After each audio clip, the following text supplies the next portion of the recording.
పండగ వచ్చిందంటే చాలు సంబరాలలో మునిగి తేలుతుంటారు గ్రామీణ ప్రజలు.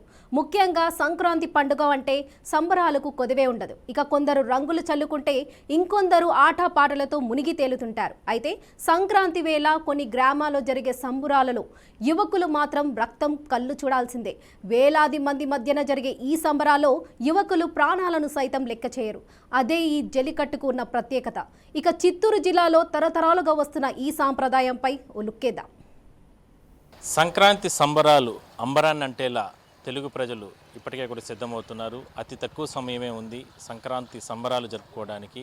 అయితే చాలా ప్రాంతాల్లో సంక్రాంతి పర్వదినం రోజు మరుసటి రోజు కనుమ పండుగ అనేది ఎక్కువగా చేసుకుంటూ ఉంటారు.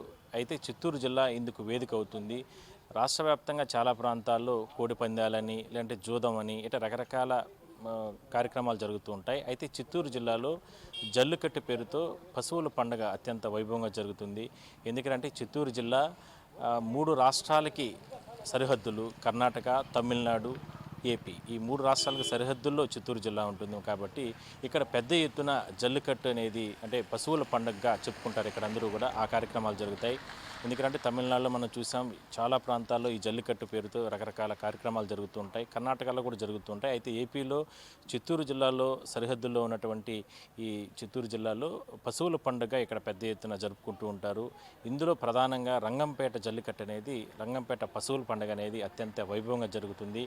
దాదాపు ఆ ఒక్కరోజు 50 గ్రామాల ప్రజలు, 1 లక్ష మంది ప్రజలు ఆ పశువుల పండుగలో పాల్గొంటారు. అదే ప్రస్తుతానికి మనం ఇక్కడ ఉన్నటువంటి ఈ జల్లికట్టు ప్రాంతం రంగంపేట ప్రాంతంగా మనం చెప్పుకోవచ్చు. మరి ఈ రంగంపేటలో ఏ కార్యక్రమాలు ఆ రోజు జరుగుతాయి, మొత్తం మీద చిత్తూరు జిల్లా పూర్తిగా కూడా ఏ ప్రాంతాల్లో ఈ జల్లికట్టు లేదంటే ఈ పశువుల పండుగ జరుగుతుంది, ఒకసారి మనం తెలుసుకునే ప్రయత్నం చేద్దాం.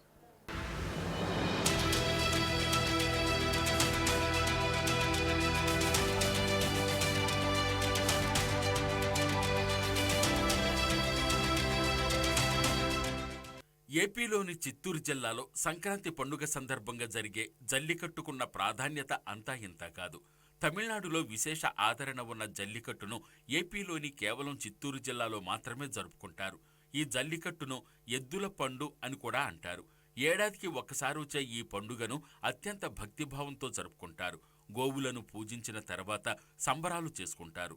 ఎవరెన్ని అభ్యంతరాలు వ్యక్తం చేసినా సంబరాలు మాత్రం ప్రతి ఏటా కొనసాగుతూనే ఉన్నాయి. యువతీ యువకులు సంబరాల్లో పాల్గొంటూ ఎంజాయ్ చేస్తూనే ఉంటారు.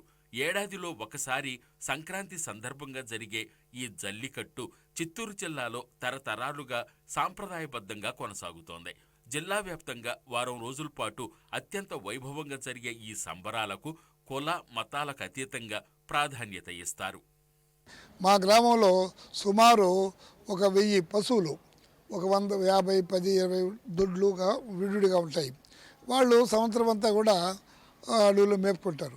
మాకు ఒక నమ్మకం ఏంటంటే, ఆ రోజుల్లో కాలకాలంలో వెంకటేశ్వర స్వామికి ఈ తిరుమలలోని పశువులు తనంతటా వారికి పాలిస్తూ ఉన్నాయని, వారి యొక్క పరంపర కొనసాగుతూ ఉందనేది మా నమ్మకం. ఎందుకంటే మేము తిరుమల కొండలోని పరిసరాల్లో ఉన్నాము.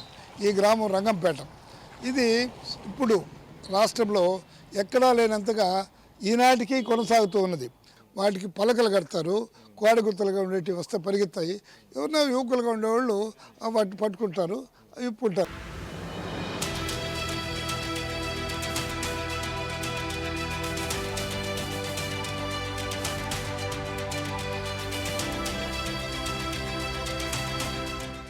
సంక్రాంతి పండుగ మొత్తం 4 రోజులైతే కనుమ రోజు ఆవులను గుంపులు గుంపులుగా వీధుల్లో వదులుతారు. సాంప్రదాయబద్ధంగా వస్తున్న పండుగ కనుక దాన్ని కొనసాగిస్తున్నామంటున్నారు. జిల్లాలో చాలా ప్రాంతాల్లో ఈ జల్లికట్టు జరిగిన చంద్రగిరి మండలం రంగంపేట మాత్రం పెట్టింది పేరు. రంగంపేటతో పాటు పొరుగునున్న రామిరెడ్డిపల్లె, కూచువారిపల్లె, పుల్లయ్యగారిపల్లెలో ఎద్దుల పండుగను వైభవంగా జరుపుకుంటారు. సంక్రాంతికి వారం రోజుల ముందు నుంచే ఎద్దుల కోలాహలం ప్రారంభమవుతుంది. ఎద్దుల 2 కొమ్ముల మధ్య ఉంచే పలకలను సిద్ధం చేస్తున్నారు. కొయ్య చెక్కతో చేసే ఈ చెక్కలను ఎద్దుల కొమ్ముల మధ్య ఉంచి వీధుల్లోకి పశువుల మందల మధ్య వదులుతారు. వేగంగా వెళ్లే పశువులను పట్టుకోవడమే జల్లికట్టంటే. గుంపుగా వచ్చే పశువుల మందలో పలకలను కలిగిన ఎద్దులను పట్టుకోవడానికి యువకులు పోటీ పడతారు. రంగంపేటలో కనుమ పండుగ రోజు సరిగ్గా 1 గంట ప్రాంతంలో జరిగే ఎద్దుల పండుగకు వేలాది మంది తరలి వస్తారు. స్థానికులు తమ పశువులకు పలకలు కడితే వాటిని ఇతర ప్రాంత వాసులు దక్కించుకోవడానికి ప్రాధాన్యత ఇస్తారు. పశువుల పండుగ సందర్భంగా గ్రామం మొత్తం జనంతో నిండిపోతుంది. పశువుల పండుగ కోసం బంధువులు, మిత్రులను తప్పనిసరిగా పిలుచుకుంటారు. ఎంతమందొచ్చినా భోజనం పెట్టి వారికి అన్ని సౌకర్యాలు కల్పించడం అదో తృప్తి అంటున్నారు స్థానికులు. చిత్తూరు జిల్లాలో ప్రత్యేకంగా జరిగే ఈ జల్లికట్టు సంబరాలంటే యువకులకు ఎక్కడలేని ఉత్సాహం. జల్లికట్టు ఎప్పుడొస్తుందా అని ఎదురుచూస్తుంటారు. సంబరాల రోజు వారి ఉత్సాహానికి హద్దులే ఉండవు. వేలాది మంది సమక్షంలో పశువులను నిలువరించడానికి పడరాని పాట్లు పడుతుంటారు. రంకెలేస్తూ వచ్చే పశువులను నిలువరించి కొమ్ముల మధ్య ఉండే పలకలను దక్కించుకుని తమ వీరోచితాన్ని చాటుతుంటారు. జల్లికట్టు సంబరాలకు సమయం దగ్గర పడుతుండటంతో ఇప్పట్నుంచే స్థానికులు తమ బంధుమిత్రులకు ఆహ్వానాలు పంపుతున్నారు. ముఖ్యంగా హైదరాబాద్, నెల్లూరు, కడప జిల్లాలతో పాటు కర్ణాటక, తమిళనాడు ప్రాంతాల నుంచి భారీగా వస్తారు. బంధుమిత్రుల సందడితో గ్రామాలు కళకళలాడుతుంటాయి. సంక్రాంతి సెలవులు రావడంతో చిత్తూరు జిల్లాకు చెందిన యువకులు, పిల్లలు జల్లికట్టు సంబరాల కోసం వెయిట్ చేస్తున్నారు.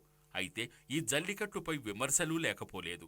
తమిళనాడులో దశాబ్ద కాలంగా వివాదాస్పదంగా ఉంటున్న జల్లికట్టును నిషేధించాలని అక్కడి ప్రభుత్వం ఎంత ప్రయత్నించినా ఫలితం లేకుండా పోతుంది.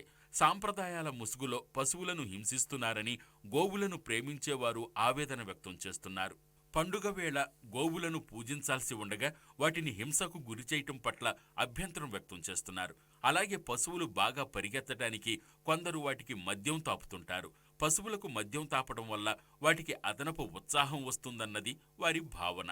పశువులకు మద్యం తాగించి అవి పరిగెడుతుంటే పొందే ఆనందం రాక్షసత్వం అవుతుందని పలువురు ఆవేదన వ్యక్తం చేస్తున్నారు. వ్యతిరేకిస్తున్నారు అంటాం మేము. ఎందుకంటే ఎవరో పట్టుకుంటారు. అక్కడ కావాలంటే మీరు కంట్రోల్గా ఉండండి, అక్కడ వాళ్ళు కంట్రోల్ చేయండి, వాళ్ళు ఎవరిని పట్టనీయకుండా చేయండి. ఈ జరిగేది ఆచారం జరిగిపోతుంది. అంతేకాని మీరు రావడం, ఈ దొడ్లో రావడం, వాళ్ళు దబాయించడం ఇది తప్పు అంటాం. జరిగేదాన్ని జరగనివ్వాలి కానీ దాన్ని వ్యతిరేకించకూడదు అంటాం. హిందూ సంవత్సరం మొదటి నుంచి వస్తూ ఉంది. ఆ కామదేవునికి పూజ చేసుకొని వాళ్ళు వదులుకుంటా ఉన్నారు. వాళ్ళు పాలు పిండుకొని దానిపైన డిపెండ్. వాళ్ళకి ల్యాండ్స్ లేవు, వాళ్ళ ఆధారం ఇదే. ఎన్ని గ్రామాల ప్రజలు వస్తారు? ఇక్కడికి కర్ణాటక నుంచి తమిళనాడు అందరూ వచ్చి చూసుకుంటారు. ఆ వాటిల్లో బాగా పోయే గిత్తలు కూడా 1 లక్ష రూపాయలు కూడా కొనుక్కొని పోతారు. దానికోసం వాళ్ళు రైతులు వాటిపైన ఆధారపడి ఉంటారు కాబట్టి వాళ్ళు పరుగులు బట్టి డబ్బులు ఇచ్చి కొనుక్కొని వెళ్తూ ఉంటారు. అప్పుడు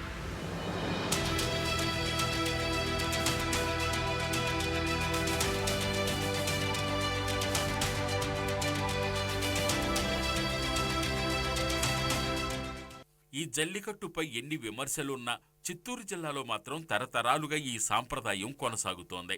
రంగంపేటతో పాటు పుల్లయ్యగారిపల్లి, భీమునిపల్లె, అనుంపల్లె, నేతకొప్పం, బొప్పరాజుపల్లె, గంగోడుపల్లె, బ్రాహ్మణపల్లె, బైరెడ్డిపల్లె, రామిరెడ్డిపల్లె, కూచువారిపల్లె వంటి గ్రామాల్లో వైభవంగా ఈ సంబరాలు జరుగుతుంటాయి.